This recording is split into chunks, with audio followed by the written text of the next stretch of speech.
On the most anticipated wedding day in centuries, as two ancient kingdoms prepared to unite through marriage, a single photograph hidden in a dead woman's jewelry box would expose a lie so devastating that it threatened to tear apart not just a royal engagement, but the very foundation upon which both thrones had stood for generations. What the world believed to be a fairy tale romance was actually an elaborate deception orchestrated by someone with the power to manipulate bloodlines, forge documents, and convince an entire continent that black was white. The truth about Princess Serafina's identity was about to surface in the most spectacular way possible, and, when it did, nothing would ever be the same again. The kingdom of Ethermore had never seen such splendor as graced the capital city of Lumenhall on this crisp autumn morning. Golden banners bearing the royal crest fluttered from every building, while thousands of citizens lined the cobblestone streets, eager to witness the wedding of the century. Princess Serafina of Ethermore, beloved by her people for her grace and charitable works, was to marry Prince Damien of the neighboring kingdom of Ravenshollow, uniting two realms that had been allies for over 400 years. The cathedral bells chimed across the city as carriages filled with foreign dignitaries and crowned heads from across the continent made their way toward the magnificent Cathedral of St. Celestine. This was more than just a royal wedding, it was a political alliance that would create the most powerful unified kingdom in the region, bringing together Ethermore's vast agricultural wealth with Ravenshallow's military might and strategic trading ports. Princess Serafina stood before the ornate mirror in her private chambers, adjusting the ancient tiara that had been worn by Ethermore queens for 5 centuries. At 25, she possessed the kind of ethereal beauty that poets wrote sonnets about, with flowing auburn hair, emerald eyes, and a smile that could melt the hardest hearts. But, this morning, despite the joy that should have filled such a momentous occasion, there was a shadow of uncertainty in her expression that her lady-in-waiting, Margaret, couldn't help but notice. "Your Highness, you seem troubled," Margaret observed as she made final adjustments to the elaborate wedding gown that had taken master seamstresses 6 months to create. Serafina turned from the mirror, her silk dress rustling like whispered secrets. "Margaret, have you ever felt like your entire life was somehow not quite real? As if you were living someone else's story?" Margaret paused in her work, studying the princess's face with concern. She had served Serafina since childhood and had never heard her speak with such uncertainty about her place in the world. "What do you mean, Your Highness?" "It's probably nothing," Serafina replied, forcing a smile that didn't quite reach her eyes. "Pre-wedding nerves, I suppose. It's just that sometimes I feel like there are pieces of my past that don't quite fit together properly." What Serafina couldn't articulate was the growing collection of small inconsistencies that had been troubling her for months. There were gaps in her childhood memories that seemed larger than they should be. Old servants would sometimes look at her with expressions she couldn't quite decipher. And, most puzzling of all, she had recently discovered that many of the official portraits of her as a child had been painted years after the events they supposedly depicted. Meanwhile, in the kingdom of Ravenshollow, Prince Damien was experiencing his own pre-wedding doubts, though his concerns were of a more political nature. At 32, he was known throughout the region as a brilliant military strategist and diplomatic negotiator who had successfully resolved several border disputes without resorting to warfare. But something about this marriage alliance felt wrong to him, though he couldn't pinpoint exactly what was causing his unease. His closest friend and advisor, Sir Marcus Thornfield, found him in his private study, staring out at the mountains that formed the border between their two kingdoms. "Having second thoughts about the alliance?" Marcus asked, settling into a leather chair by the fireplace. "Not about the alliance itself," Damien replied thoughtfully. "The strategic benefits are undeniable. But I can't shake the feeling that there's something important we don't know about Princess Serafina's background." "What kind of something?" "That's just it, I can't say specifically. But our intelligence reports about Ethermore's royal family contain some inconsistencies that our analysts have been unable to resolve. There are discrepancies in birth records, gaps in documentation, and several palace staff members who seem reluctant to discuss the princess's early childhood." Marcus raised an eyebrow. "You think King Aldrich is hiding something about his daughter?" "I think someone is hiding something, but I'm not sure it's necessarily the king himself. He seems genuinely devoted to Serafina, and their relationship appears completely natural. It's more like there's some information that even he might not be aware of." Their conversation was interrupted by the arrival of a messenger bearing news that would set in motion a chain of events neither kingdom was prepared for. Lady Eleanor Blackwood, the elderly aunt of King Aldrich who had served as the royal family's unofficial historian for decades, had died peacefully in her sleep at her estate outside the capital. While her passing was not unexpected given her advanced age, the timing was unfortunate, as she had been scheduled to participate in the wedding ceremony by reading a blessing that had been traditional in royal weddings for centuries. What no one yet realized was that Lady Eleanor's death would lead to discoveries that would shake both kingdoms to their very foundations. Back in Ethermore, the wedding preparations continued with clockwork precision despite the sad news of Lady Eleanor's passing. King Aldrich, a robust man in his 50s who had ruled wisely for over 2 decades, was determined that nothing would mar his beloved daughter's special day. He had spent years negotiating this alliance with Ravenshollow, seeing it as the culmination of his diplomatic efforts to ensure lasting peace and prosperity for his people. Queen Isabella, Seraphina's stepmother who had married King Aldrich when Seraphina was 12 years old, supervised the final arrangements with the meticulous attention to detail that had made her famous throughout the court. She was a woman of remarkable intelligence and organizational skills, though some whispered that she was perhaps a bit too concerned with maintaining proper appearances and controlling public perceptions of the royal family. As the morning progressed toward the noon ceremony, a small delegation was dispatched to Lady Eleanor's estate to collect the traditional blessing scroll and any personal effects that might be needed for the funeral arrangements that would follow the wedding celebrations. The delegation was led by Sir Geoffrey Hartwell, the palace chamberlain, a man known for his discretion and efficiency in handling sensitive royal business. Sir Geoffrey had expected a routine task, collecting documents from Lady Eleanor's study and ensuring that her valuable possessions were secured pending distribution to family members. What he discovered instead was a hidden compartment in her writing desk that contained items no one in the royal court had known existed. The compartment held a collection of documents, photographs, and jewelry that appeared to relate to Princess Seraphina's early childhood, but the contents didn't match the official records that Sir Geoffrey was familiar with. There were photographs of a young girl who looked remarkably like Seraphina, but taken in locations that the princess had supposedly never visited. There were letters addressed to someone named Lady Catherine discussing arrangements for a child's care and education. Most disturbing of all, there was a locket containing a miniature portrait of a woman who bore an uncanny resemblance to Princess Seraphina, but who was definitely not Queen Isabella or Seraphina's deceased birth mother. Sir Geoffrey realized immediately that these discoveries could not wait until after the wedding. Whatever secrets Lady Eleanor had been keeping might have direct implications for the legitimacy of the marriage alliance that was scheduled to take place in less than 2 hours. He dispatched an urgent message to the palace requesting an immediate private audience with King Aldrich, knowing that he was about to deliver information that could potentially halt the most important diplomatic event in recent history. King Aldrich received Sir Geoffrey's message just as he was preparing to escort his daughter to the cathedral. The timing could not have been worse, but the urgency in Sir Geoffrey's communication suggested that delay could be even more dangerous than disruption. In a hastily arranged meeting in the palace's most secure conference room, Sir Geoffrey laid out the contents of Lady Eleanor's hidden compartment before the King, Queen Isabella, and Prince Damien, who had arrived early for final coordination meetings.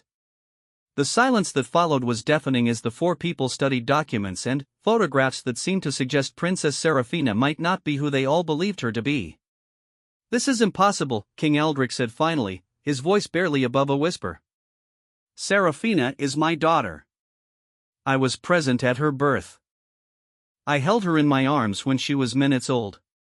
Queen Isabella picked up one of the photographs, studying it with the intensity of someone trying to solve a puzzle whose solution might destroy everything she held dear. "This girl in the picture, she's clearly Seraphina, but this location, these clothes, none of this matches anything from our family records." Prince Damien examined the letters with the analytical eye of someone trained in diplomatic intelligence.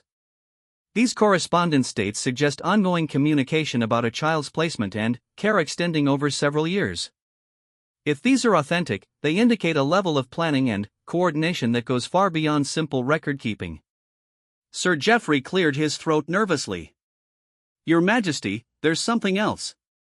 The locket contains a portrait of a woman who appears to be related to Princess Seraphina, but we have no record of this person in any of our genealogical documents. King Aldrich took the locket with trembling hands, studying the miniature portrait with growing confusion and alarm. The woman in the painting had Serafina's distinctive eye color and facial structure, but she was definitely not anyone from his family or his first wife's family. "Who is she?" he asked, though he wasn't sure he wanted to hear the answer. "We don't know yet, Your Majesty. But, given the context of the other documents, it's possible she might be Princess Serafina's biological mother." The implications hit King Aldrich like a physical blow. If Serafina was not his biological daughter, then her claim to the throne of Ethermore was fraudulent, the marriage alliance with Ravenshollow was based on false pretenses, and the succession plans for both kingdoms would need to be completely reconsidered.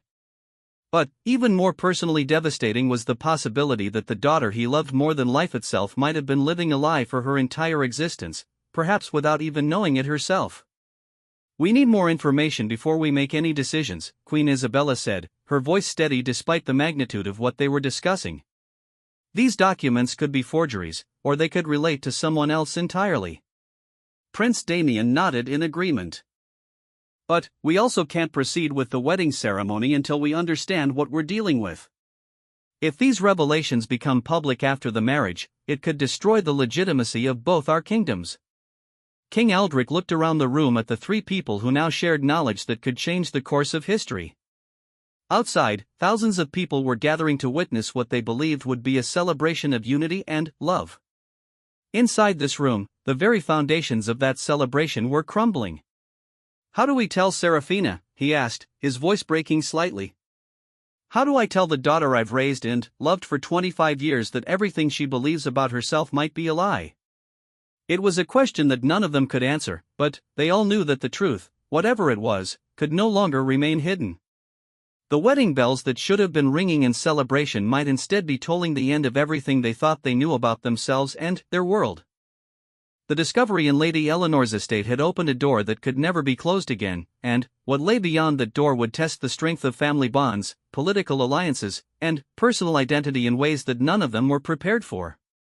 As the cathedral bells chimed the hour, marking the time when Princess Serafina should have been walking down the aisle, instead she found herself summoned to an emergency meeting that would shatter her understanding of her own life and force her to question everything she had ever believed about her place in the world.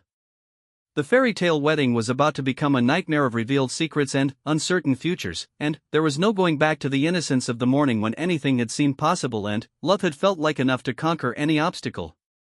The cathedral bells had fallen silent, their celebratory chimes replaced by an eerie quiet that seemed to blanket the entire capital city.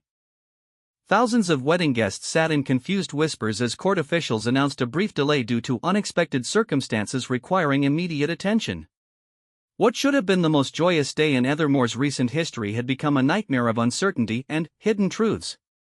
Princess Serafina entered the secure conference room still wearing her magnificent wedding gown, the ancient tiara catching the afternoon light as she moved.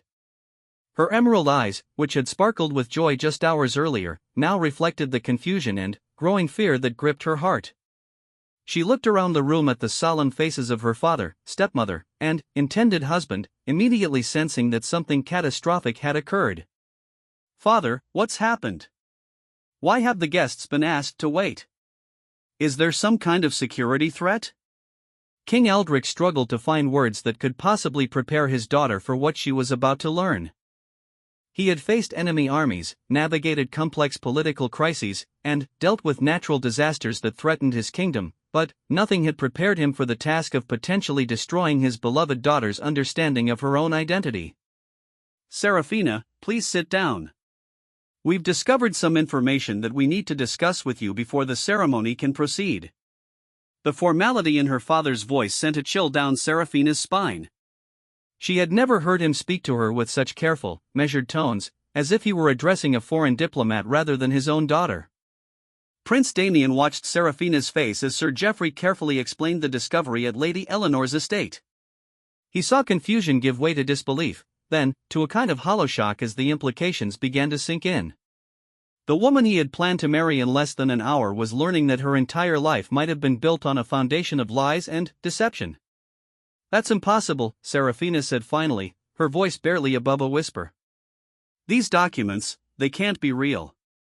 I remember my childhood. I remember growing up in this palace, playing in these gardens, learning from the same tutors who taught my father." Queen Isabella placed a gentle hand on Serafina's shoulder. "Darling, no one is saying the documents are definitely authentic. But we need to investigate their origins and determine what they might mean before we can proceed with the wedding." "What they might mean?" Serafina's voice rose with a mixture of anger and panic. "They're suggesting that I'm not who I think I am, that my father isn't my father, that I have no legitimate claim to anything I've spent my life believing in." King Eldrick knelt beside his daughter's chair, taking her hands in his. "Serafina, regardless of what these documents might reveal, you are my daughter in every way that matters. I have loved you and raised you and been proud of you every day of your life. Nothing will ever change that." But, even as he spoke these words, Eldrick knew that love and pride would not be enough to resolve the crisis they faced. If Serafina was not his biological daughter, the legal and political implications would be staggering. Her right to inherit the throne would be challenged, the marriage alliance with Ravenshollow would be based on false pretenses, and neighboring kingdoms might use the revelation to question Ethermore's stability and legitimacy. Prince Damien had been studying the documents while listening to the family conversation, his diplomatic training helping him analyze the potential ramifications with cold logical precision. What he saw troubled him deeply, not just for the political implications, but for the human cost of the deception that appeared to have been maintained for over 2 decades. "Your Majesty," he said carefully, "I think we need to consider the possibility that these revelations are just the beginning. If someone went to great lengths to conceal Princess Serafina's true origins, there might be other secrets that could surface once we begin investigating." Sir Geoffrey nodded grimly. "I've already ordered a complete search of Lady Eleanor's estate and a review of all palace records relating to Princess Serafina's early childhood. But I must warn you that what we've found so far suggests a level of coordination and planning that would have required the involvement of multiple people over many years." "Are you saying there was a conspiracy?" Serafina asked, her voice steadying as anger began to replace shock. "I'm saying that switching or concealing the identity of a royal heir would require careful planning, forged documents, bribed officials, and ongoing maintenance of the deception. This wasn't something that could have been accomplished by a single person acting alone." The implications were staggering. If there had been a conspiracy to place Serafina on the throne under false pretenses, it meant that some of the most trusted people in the kingdom had been living lies for decades. It also raised questions about who the real heir to the throne might be and what had happened to that person. Queen Isabella had been unusually quiet during much of the conversation, but now she spoke with a determination that surprised everyone in the room. "We need to postpone the wedding indefinitely and begin a comprehensive investigation immediately. But we also need to control the narrative carefully to prevent panic and political instability." "Postpone the wedding?" Serafina looked at Prince Damien with desperation. "We can postpone the ceremony, but does this change us? Does learning about my possible origins change how you feel about our engagement?" Prince Damien met her gaze directly, his expression serious but gentle. "Serafina, I fell in love with the woman you are, not with your title or your bloodline. But I would be lying if I said this doesn't complicate things from a political standpoint. Our kingdoms need to understand what we're dealing with before we can make informed decisions about the future." It was a diplomatic answer that acknowledged the reality of their situation while trying to preserve their personal relationship, but Serafina could hear the uncertainty beneath his careful words. Their engagement had been built on the foundation of a political alliance between equal partners. If she was not actually the heir to Ethermore's throne, that foundation had crumbled. Sir Geoffrey cleared his throat and produced another document from Lady Eleanor's collection. "There's something else you should know. We found this letter, dated about 15 years ago, that appears to be from Lady Eleanor to someone she addresses as Your Grace. In it, she expresses concerns about maintaining what she calls the arrangement and worries about what might happen if the truth about the girl's parentage were to become known." King Eldrick took the letter and read it with growing alarm. The language was carefully coded, but the implications were clear. Lady Eleanor had been part of whatever deception had been perpetrated regarding Serafina's identity, and she had been worried about exposure for years. "If Lady Eleanor was involved," he said slowly, "then this goes to the very heart of our court. She was my father's sister, one of the most trusted members of our family. If she was keeping secrets about Serafina's origins, then she might have known who Serafina's real parents are, Queen Isabella finished. Serafina stood up abruptly, her wedding gown rustling as she paced to the window overlooking the palace gardens where she had played as a child. Everything she could see held memories that now felt uncertain and, possibly, false. "I want to know the truth," she said firmly, turning back to face the group. "I don't care how painful it might be, or what the political consequences are. I want to know who I really am." Prince Damien admired her courage but also recognized the dangers of what she was proposing. "Serafina, once we start down this path, we can't control where it leads. The investigation could reveal things that hurt innocent people or destabilize both our kingdoms." "The truth is already out there," she replied. "These documents exist, which means other people might know about them or have copies. We can either control the investigation ourselves, or we can wait for someone else to expose whatever secrets exist. I'd rather face the truth on our own terms." King Eldrick realized that his daughter was right. Lady Eleanor's death and the discovery of her hidden documents had already set events in motion that could not be stopped. Their only choice was whether to pursue the truth actively or wait for it to be revealed by others who might not have their best interests at heart. "Very well," he decided. "We'll launch a comprehensive investigation into Serafina's origins and Lady Eleanor's involvement in whatever deception might have occurred. But we do it quietly, and we prepare contingency plans for various scenarios." Queen Isabella was already thinking through the practical implications. "We'll need to involve our most trusted intelligence officials, but we'll also need to limit the number of people who know what we're investigating. If word of this gets out before we understand the full situation, it could create chaos." Sir Geoffrey nodded. "I recommend we start with a thorough examination of all birth records, baptismal certificates, and court documents from the time period around Princess Serafina's birth. We should also interview long-serving palace staff who might remember details that could help clarify the situation. And we need to trace the origins of these documents," Prince Damien added. "Someone created them, someone hid them, and someone may still have additional information that could help us understand what happened." Over the next several hours, as wedding guests were quietly dismissed with explanations about a family emergency, the investigation began in earnest. Teams of trusted officials started reviewing records, interviewing staff members, and analyzing the physical evidence found in Lady Eleanor's estate.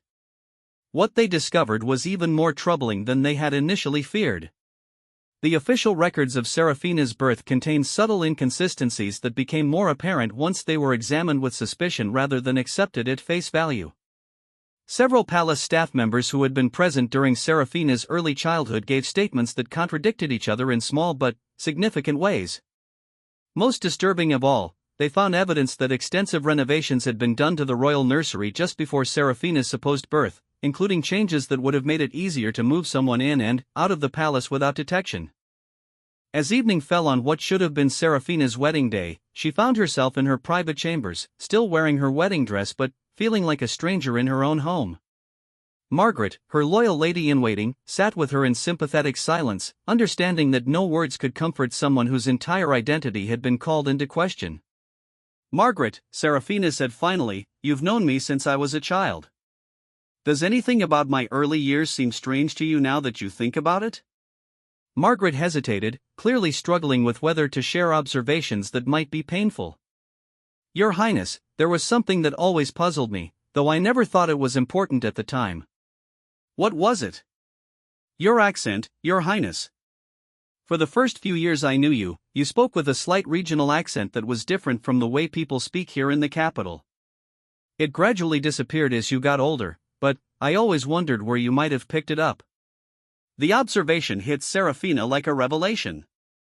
She had always attributed her occasional mispronunciations and unusual word choices to the influence of various tutors and governesses, but Margaret's comment suggested a different explanation.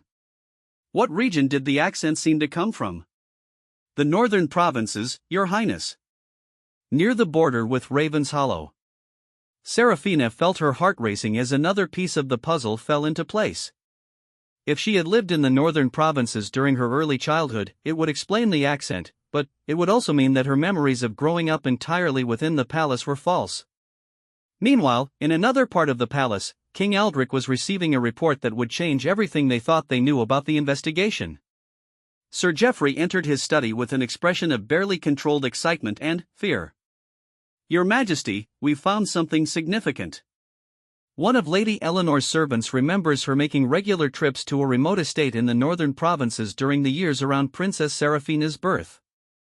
The estate is owned by a reclusive family called the Blackthorns, and, according to local records, they were caring for a young girl during that same time period. "Do we know anything about this family?" "Very little, but what we've learned is intriguing. The Blackthorns are minor nobility with connections to several royal courts across the region. The family patriarch died many years ago, but his widow, Lady Catherine Blackthorn, is still alive and living at the estate." King Aldrich felt his pulse quicken. Lady Catherine was the name mentioned in several of Lady Eleanor's hidden letters. If this woman was still alive, she might hold the key to understanding Seraphina's true origins. "Prepare a small, discreet delegation to visit this estate immediately," Aldrich ordered.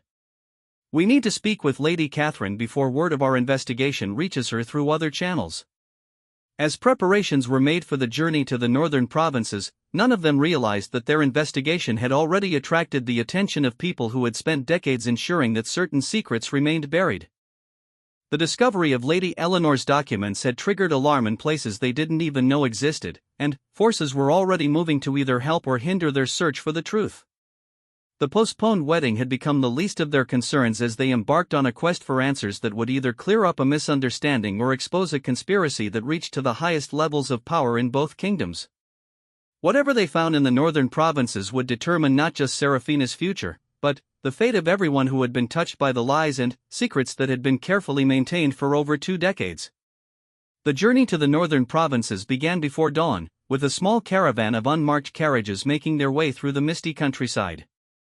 Princess Seraphina had insisted on joining the expedition despite the potential dangers, arguing that she had the right to hear the truth about her origins firsthand rather than waiting for others to discover it on her behalf.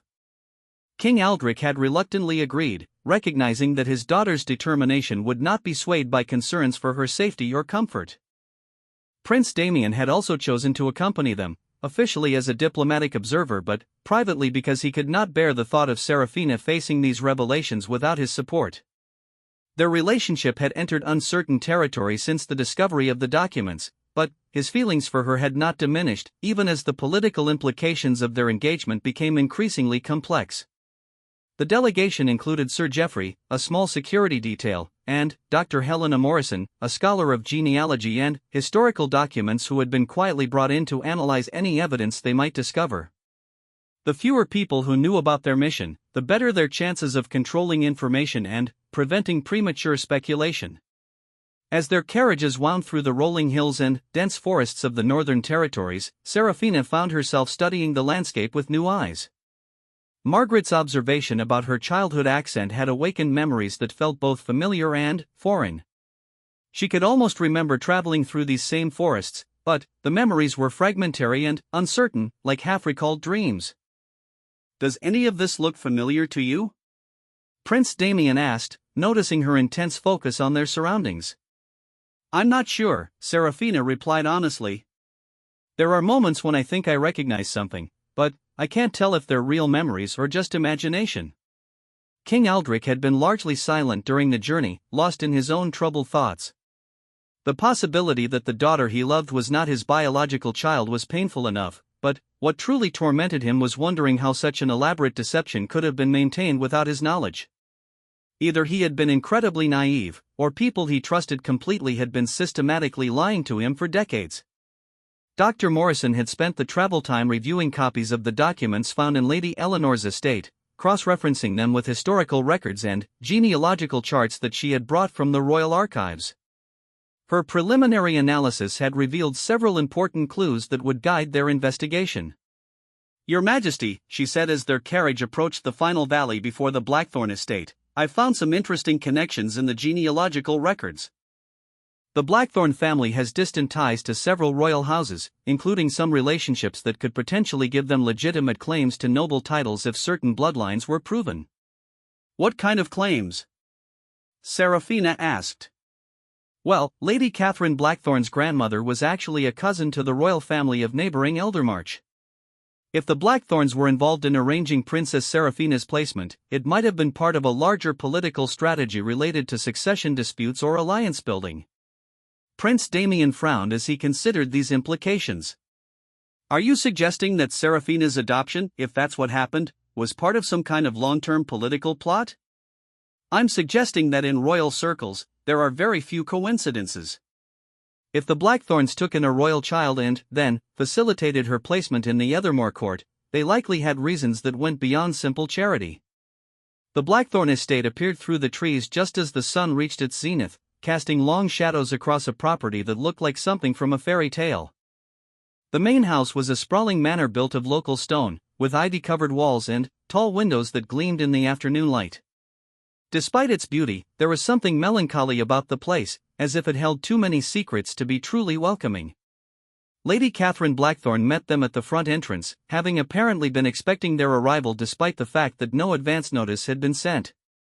She was a woman in her 70s with silver hair and intelligent gray eyes that seemed to take in everything while revealing nothing. Her bearing was aristocratic but not intimidating, and, when she spoke, her voice carried the same regional accent that Margaret had noticed in Seraphina's childhood speech. Your Majesty, Your Highness, she said with a formal curtsy that somehow managed to convey both respect and a subtle challenge. I've been wondering when this conversation would finally take place. The admission that she had been expecting them was both reassuring and alarming. It suggested that Lady Catherine knew why they had come, but it also implied that she had been prepared for this confrontation for some time. They were ushered into a comfortable sitting room overlooking gardens that showed signs of loving care despite their somewhat wild appearance. Lady Catherine served tea with the practiced grace of someone who had entertained nobility for decades, but Seraphina noticed that her hands trembled slightly as she poured. Lady Catherine, King Aldrich began carefully, we've recently discovered some documents that suggest you may have information about Princess Seraphina's early childhood. We're hoping you can help us understand their significance. I can indeed help you understand, she replied, setting down the teapot and looking directly at Seraphina. But I'm afraid the truth is more complicated than you may be prepared to hear. Seraphina leaned forward, her heart racing with anticipation and fear. Please, Lady Catherine. I need to know who I really am. Lady Catherine studied Seraphina's face for a long moment, and there was something in her expression that suggested both sadness and deep affection. You are Lady Seraphina Blackthorne, my granddaughter, and the rightful heir to claims that your adoptive father and his advisors never knew existed. The words hit the room like a physical blow. Even though they had suspected something like this might be the truth, hearing it confirmed was devastating in its finality. Your granddaughter? Seraphina whispered. Your father was my son, Lord Marcus Blackthorne, who died in a riding accident when you were 3 years old. Your mother was Lady Elena of Eldermarch, who died in childbirth when your younger brother was born. I have a brother? The revelations were coming too fast for Seraphina to process properly. You had a brother. He died of fever when he was barely 2 years old. After losing my son, my daughter-in-law, and my younger grandson in the space of 18 months, I was faced with the prospect of raising you alone while managing claims and counterclaims from various relatives who wanted to control the family estates. King Aldrich felt as though the world was shifting beneath his feet. Why wasn't I told? Why wasn't any official record made of these deaths and inheritance issues? Lady Catherine's expression grew grave. Because, Your Majesty, your Aunt Lady Eleanor convinced me that Seraphina would be safer and have better prospects if she were placed in your care as an adopted daughter rather than left to navigate the complex political situation surrounding the Blackthorne inheritance. Eleanor knew about this from the beginning? Eleanor orchestrated the entire arrangement. She approached me through intermediaries after learning about my family's tragic losses. She proposed a solution that would protect Seraphina from inheritance disputes while also providing you with the heir that you and your first wife had been unable to conceive naturally. The truth about his own fertility struggles was another shock that King Aldrich was not prepared for. He and his first wife had tried for years to have children, and Seraphina's birth had seemed like a miraculous blessing. Learning that it had been an elaborate arrangement felt like a betrayal of the most profound kind. Prince Damien was analyzing the political implications with growing alarm. Lady Catherine, you mentioned claims that could affect succession rights. What exactly are we talking about? The Blackthorne family has legitimate but previously unpursued claims to the throne of Eldermarch through Lady Elena's lineage. Additionally, we have treaty rights related to certain territories that border both Ethermore and Ravenshollow. If Seraphina's true parentage became known, it could trigger complex legal challenges to existing territorial agreements. Dr. Morrison was frantically taking notes, realizing that they had stumbled onto a situation with implications far beyond simple questions of royal identity. Are these claims strong enough to be legally viable? With proper documentation and genealogical proof, yes. Which is why Lady Eleanor was so careful to ensure that all evidence of Seraphina's true parentage was hidden or destroyed. But, you kept records, Sir Geoffrey observed. I kept records because I believed Seraphina had the right to know her true heritage when she came of age. Lady Eleanor disagreed, believing that the knowledge would only create problems for everyone involved.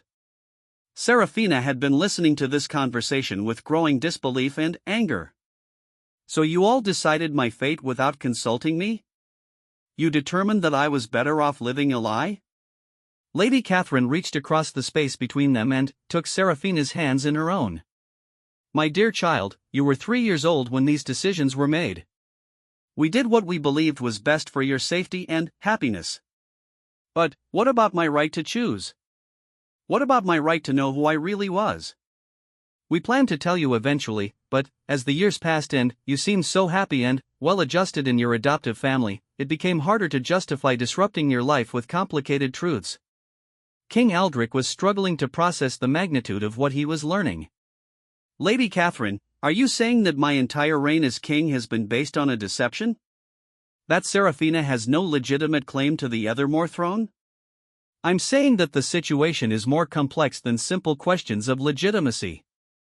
Seraphina has been your daughter in every meaningful way for over 20 years. She has been raised as heir to Ethermore, trained in statecraft, and accepted by your people. Those facts create their own form of legitimacy. But, legally, the situation could be challenged, but it would require someone with both the knowledge and the motivation to pursue such challenges through the courts. Prince Damien had been thinking through various scenarios while listening to the conversation. Who else knows about Seraphina's true parentage? As far as I know, the only people who were fully aware of the arrangement were myself, Lady Eleanor, and possibly 1 or 2 trusted servants who helped with the initial transition. Everyone else was told that Seraphina was King Aldrich's natural daughter. What about documentation? Birth certificates, baptismal records? Those were adjusted to reflect the official story. Lady Eleanor had connections that made such adjustments possible. The scope of the conspiracy was becoming clear, and it was far more elaborate than any of them had initially imagined. Lady Eleanor had not simply hidden a few documents, she had orchestrated a comprehensive deception that had required the cooperation of officials in multiple institutions over many years.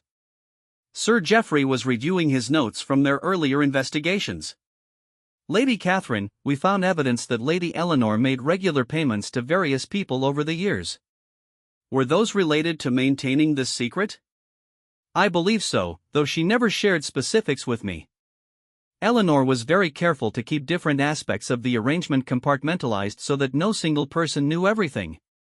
As the afternoon wore on, Lady Catherine shared more details about Seraphina's early childhood, including stories and memories that helped fill in some of the gaps that had always puzzled Seraphina. She learned about her biological parents, their love story, and the tragic circumstances that had led to her placement with the royal family. But, with each revelation came new questions and new complications. If Seraphina was not King Aldrich's biological daughter, what did that mean for the succession? If she had legitimate claims to other territories or titles, how would those conflicts be resolved? And, most importantly, what did all of this mean for her planned marriage to Prince Damien and the alliance between their kingdoms? As evening approached and they prepared to return to the capital, Seraphina found herself facing choices that would affect not just her own life, but the stability of multiple kingdoms. She could attempt to maintain the fiction of her royal parentage, knowing that the truth might surface eventually through other channels. She could publicly acknowledge her true heritage and deal with the legal and political consequences. Or she could try to find some middle path that honored both her adoptive family and her biological heritage.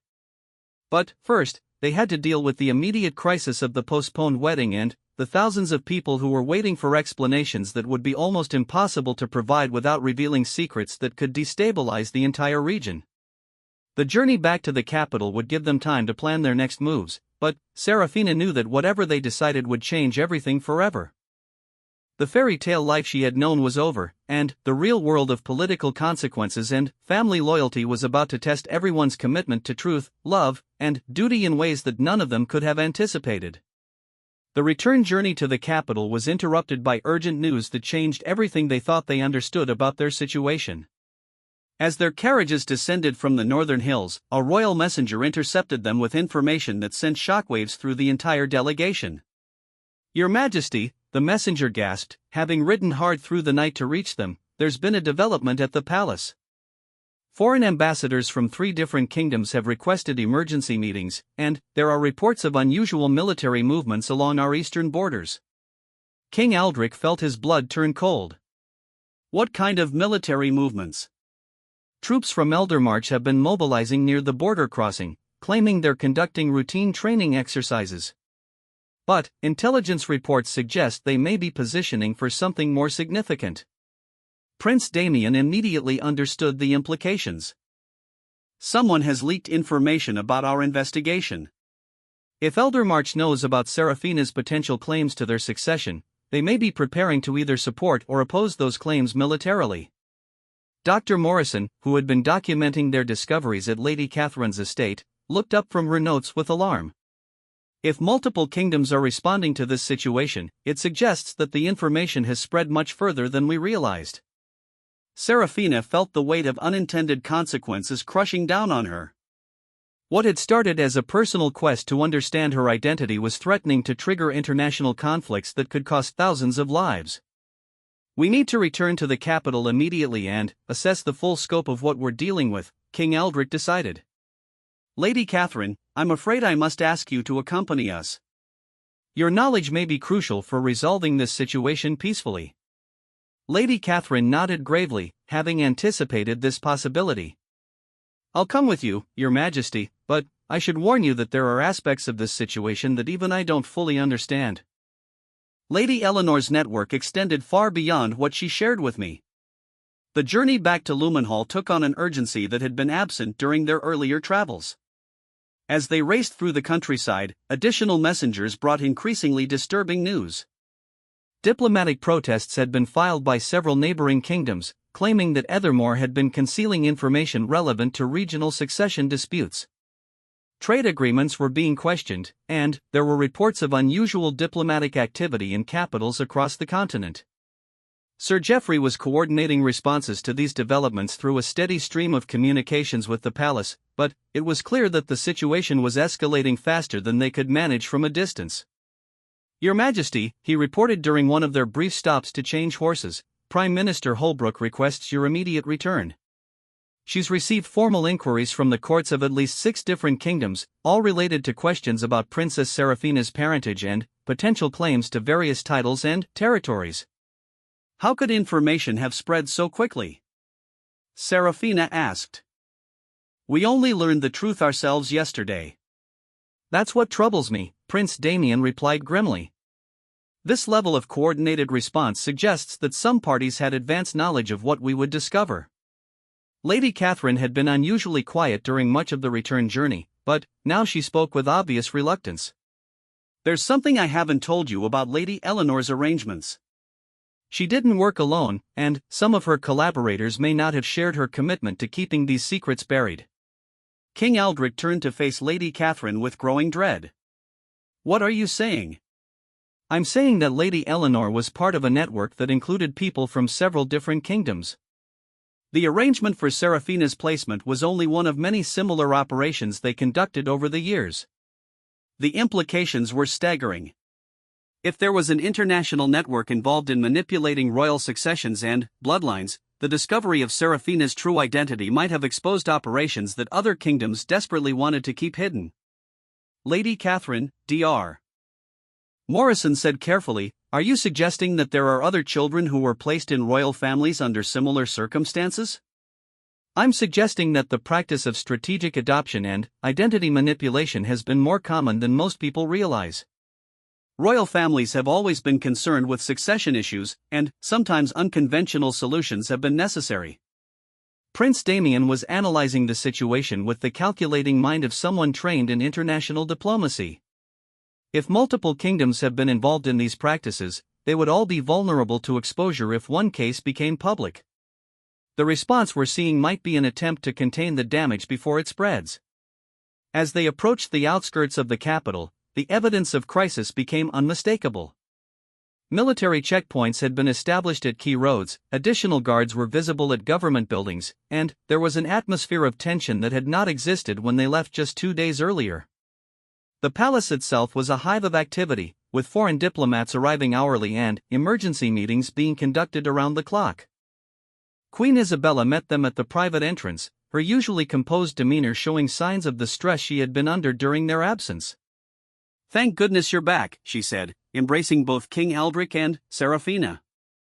"The situation has become incredibly complex, and we've received some information that changes our understanding of everything." They were immediately escorted to the most secure conference room in the palace, where Prime Minister Holbrooke and several other key advisors were waiting with expressions that ranged from grave to panicked. "Your Majesty," Prime Minister Holbrooke began without preamble, "we've discovered that Lady Eleanor's activities were far more extensive than we initially realized.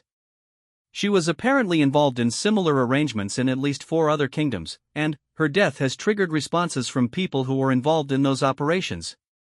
"What kind of responses?" Serafina asked, though she was afraid to hear the answer. "Attempts to retrieve or destroy evidence, pressure on various governments to suppress investigations, and, in at least one case, what appears to have been an assassination attempt against someone who might have had compromising information." The room fell silent as the implications sank in. They weren't just dealing with historical secrets about Serafina's parentage, they were confronting an active conspiracy that was still operating and was willing to use violence to protect itself.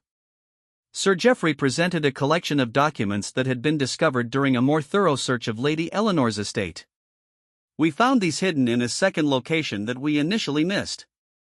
They appear to be communications between Lady Eleanor and individuals in other kingdoms discussing ongoing operations and future plans." King Aldrich reviewed the documents with growing horror.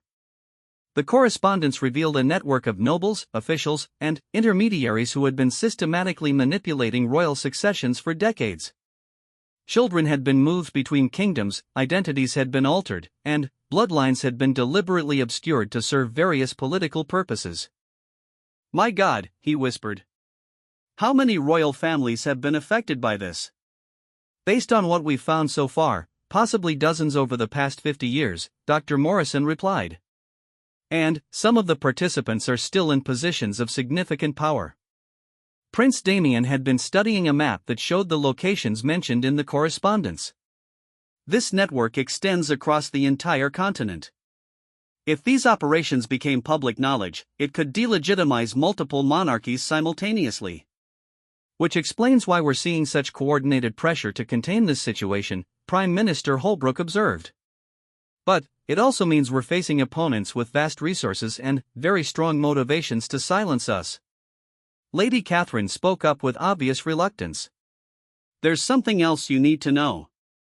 Lady Eleanor told me that if her activities were ever exposed, there were contingency plans in place to ensure that the most damaging information would be released publicly." "What kind of contingency plans?" "Dead man's switches," she called them. Information that would automatically be sent to major newspapers and government officials if certain people failed to check in regularly or if specific trigger events occurred. The revelation that Lady Eleanor might have been essentially blackmailing multiple governments through threatened exposure added another layer of complexity to an already impossible situation. Queen Isabella had been reviewing intelligence reports while listening to the conversation. "We're receiving indications that several kingdoms may be preparing to take military action to prevent the spread of this information. If they believe we're planning to expose the network, they might attempt to silence us through force." Serafina felt overwhelmed by the magnitude of what they were facing. What had begun as a personal quest for truth had evolved into a crisis that threatened the stability of the entire continental political system. "What are our options?" she asked. King Aldrich looked around the room at the advisors and allies who were trying to help them navigate this crisis. "Honestly, I'm not sure we have any good options. We can try to negotiate with the other parties to find a solution that protects everyone's interests. We can attempt to expose the entire network and deal with the consequences. Or we can try to retreat back to the status quo and hope that others allow us to keep our secrets." "But the truth is already out," Prince Damien pointed out. "Too many people know about Serafina's parentage for it to be completely suppressed. And if this network has been operating for decades, there may be other people with evidence who could surface at any time." Sir Geoffrey had been monitoring communications from their intelligence services during the meeting. "Your Majesty, we're receiving reports of suspicious activities at several locations associated with Lady Eleanor's network. It appears that someone is systematically attempting to destroy evidence and eliminate potential witnesses." The urgency of their situation was becoming clear. Whatever they decided to do, they needed to act quickly before external forces made the decision for them. "We need to make contact with the other kingdoms involved in this network," King Aldrich decided. "If we're all facing exposure, we need to work together to manage the crisis rather than allowing it to destroy everyone." But, even as he spoke these words, Aldrich realized that trusting the very people who had been involved in decades of deception and manipulation might be the most dangerous choice of all. The network that had created Serafina's false identity was still active, still powerful, and, apparently still willing to kill to protect its secrets. As night fell over the capital, emergency meetings continued in secure locations across the city. Foreign diplomats conducted urgent consultations with their home governments, while intelligence services worked to track down evidence and potential witnesses before they could disappear permanently. Serafina found herself at the center of a crisis that extended far beyond her personal identity to encompass the fundamental legitimacy of royal authority across an entire continent. The choices she made in the coming hours could determine whether the truth would finally be exposed, or whether the network of deception would succeed in silencing everyone who threatened their carefully constructed lies. The emergency summit convened at midnight in the ancient hall of the palace, a room that had witnessed treaty signings, declarations of war, and moments of historic consequence for over 8 centuries. Representatives from 7 different kingdoms sat around an enormous oak table, their faces illuminated by candlelight and the weight of secrets that could no longer be contained. Princess Serafina entered the hall wearing a simple black dress rather than royal regalia, a symbolic choice that acknowledged the uncertain nature of her status. She had spent the previous hours in deep contemplation, preparing for what might be her final act as a member of any royal family. The truth about her identity had opened doors that could never be closed again, and now she faced the most important decision of her life. King Aldrich took his place at the head of the table, flanked by Prince Damien and the delegation from Ravenshollow. Lady Catherine sat nearby, her presence serving as a living reminder of the lies that had shaped Serafina's entire existence. Prime Minister Holbrook and the other more advisors occupied positions along one side of the table, while foreign ambassadors and nobles filled the remaining seats. The representative from Eldermarch, Duke Roderick Ashworth, spoke first. "Your Majesty, we are here because the information that has surfaced threatens to destabilize our entire region. If Lady Serafina's claims to the Eldermarch succession are to be pursued, it could trigger a series of legal challenges that would affect multiple kingdoms."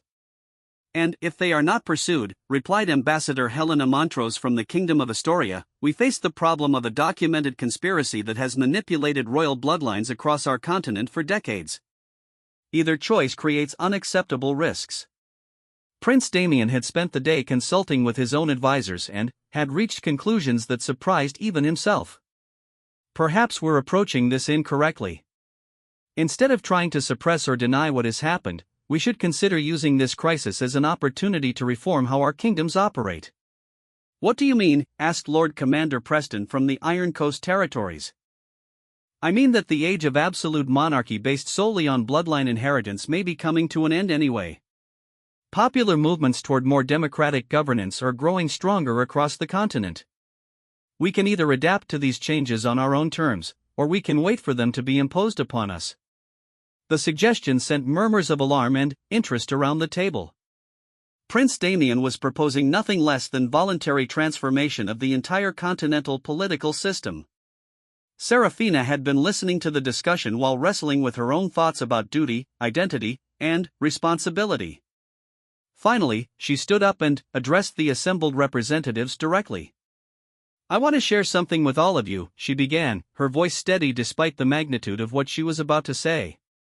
"For the past week, I've been discovering that everything I believed about myself was based on lies.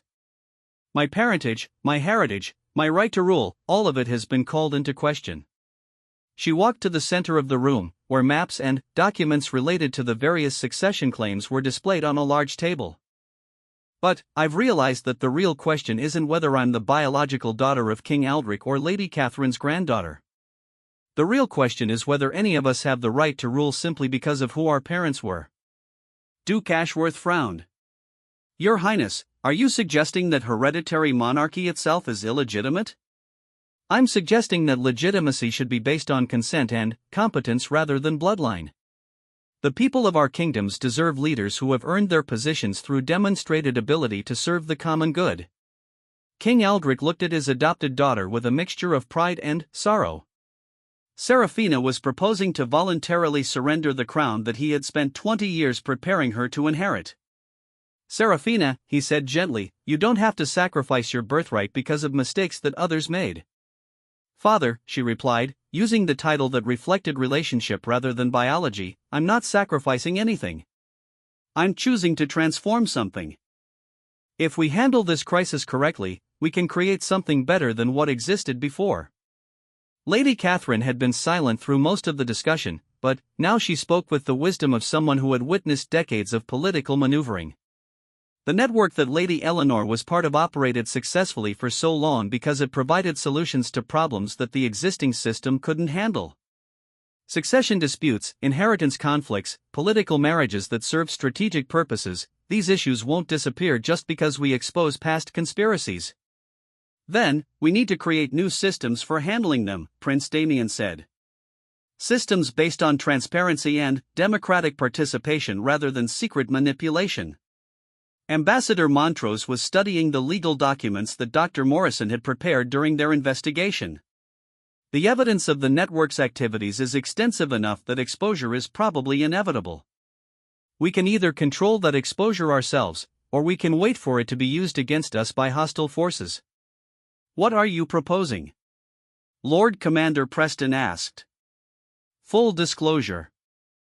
We admit to the manipulation that has occurred, we detail the extent of the network's operations, and we implement comprehensive reforms that address the underlying problems that made such manipulation seem necessary." The proposal was radical and dangerous, but, as they discussed the alternatives, it became clear that partial disclosure or continued cover-ups would likely lead to even worse outcomes. Sir Geoffrey had been monitoring communications from intelligence services throughout the evening. "Your Majesty, we're receiving reports that several members of the conspiracy network have fled their home countries in the past 12 hours. It appears they've abandoned efforts to contain this situation and are now focused on self-preservation. Which means the information is going to surface whether we want it to or not," Prime Minister Holbrook concluded. King Aldrich realized that they had reached a point where their only choice was how to manage revelations that were already beyond their control. "Very well. We'll coordinate a comprehensive disclosure of the conspiracy and implement immediate reforms to prevent similar manipulations in the future." "And what about my personal situation?" Serafina asked. "My engagement to Prince Damien, my claim to the Ethermore throne, my potential inheritance from the Blackthorn estates?" Prince Damien stepped forward and took her hands in his, speaking words that he knew would be recorded in history books. "Serafina, I fell in love with the woman you are, not the title you carry. If you're willing to build a new kind of life based on merit rather than inheritance, then I want to build it with you." The romantic declaration drew smiles from some of the assembled delegates, but Serafina knew that personal feelings, however genuine, could not resolve the political complexities they faced. "Prince Damien, if we marry, what kind of kingdom would we rule? Ethermore won't have a legitimate heir if I renounce my claim, and Ravensshallow's alliance was built on uniting two traditional monarchies." "Then, we'll create something new," he replied firmly. A joint constitutional monarchy where rulers are accountable to elected representatives and where succession is based on qualification rather than just bloodline. Over the following hours, the assembled representatives worked out the framework for what would become known as the Continental Compact, a revolutionary agreement that transformed governance across 7 kingdoms. The disclosure of the conspiracy became the catalyst for reforms that established new standards for transparency, accountability, and democratic participation in royal governance. Serafina formally renounced her hereditary claims to both the Ethermore throne and the Blackthorn estates, but she was elected by popular vote to serve as the first constitutional governor of the newly reformed Ethermore Republic. Prince Damien dissolved the traditional monarchy of Ravenshollow and was similarly elected to lead his transformed nation. Their wedding, when it finally took place 6 months later, was celebrated not as the union of 2 royal bloodlines, but as the symbolic beginning of a new era in continental politics. Instead of ancient crowns and hereditary titles, they wore simple circlets that represented their roles as elected servants of their people. King Aldric abdicated his throne but remained as an advisor during the transition to democratic governance, finding unexpected fulfillment in helping to dismantle the very system he had been born to lead. Queen Isabella channeled her organizational skills into establishing new educational institutions that prepared future leaders through merit-based selection rather than hereditary privilege. Lady Catherine returned to her estate in the northern provinces, where she established a foundation dedicated to supporting children who had been displaced by political conflicts. Her knowledge of the conspiracy network proved invaluable in tracking down other victims of identity manipulation and helping them reclaim their true heritage. The conspiracy network itself was systematically dismantled through international cooperation, with many of its members facing trial for their crimes. The evidence of manipulation extending across multiple kingdoms provided the final proof that hereditary monarchy, as it had traditionally operated, was too vulnerable to corruption to remain viable in the modern world. Dr. Morrison became the director of a new international institute for genealogical truth, dedicated to verifying royal bloodlines and ensuring that future succession disputes would be resolved through transparent, scientific methods rather than secret manipulation. 3 years after the crisis began, Serafina stood in the same cathedral where her wedding had been postponed, but this time she was there for a very different ceremony. She was being sworn in for her second term as constitutional governor, having been re-elected by overwhelming popular support. Prince Damien, now Governor Damien of the Ravenshollow Republic, stood beside her as they renewed their commitment not just to each other, but to the democratic principles that had emerged from the ashes of the old royal system.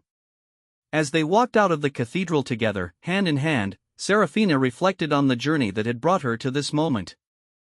The discovery of her true parentage had initially seemed like a catastrophe that would destroy everything she valued. Instead, it had become the foundation for building something better. The fairy tale had ended, but the real story, a story of choosing truth over comfort, principle over privilege, and service over power, had only just begun. The crown she had lost had been replaced by something far more valuable, the genuine respect and trust of people who had chosen her as their leader not because of her bloodline, but because of her character. The kingdoms were stronger, the people were freer, and the continent was more peaceful than it had been in generations. Sometimes, Serafina realized, the most important thing a princess could do was choose not to be a princess at all, but to become something better, a true servant of the people she had been born to serve. The conspiracy that had created her false identity had ultimately led to the exposure and elimination of systematic corruption that had plagued the region for decades. In trying to create a perfect royal heir through deception, the network had inadvertently created the perfect catalyst for revolutionary change. As Serafina and Damien walked through streets filled with citizens who cheered not for their royal blood but for their democratic leadership, they knew that they had found something more valuable than any crown, the knowledge that their authority came from the trust and support of free people who had chosen them to lead. The stolen crown had been returned, not to any individual ruler, but to the people themselves, where it had always rightfully belonged.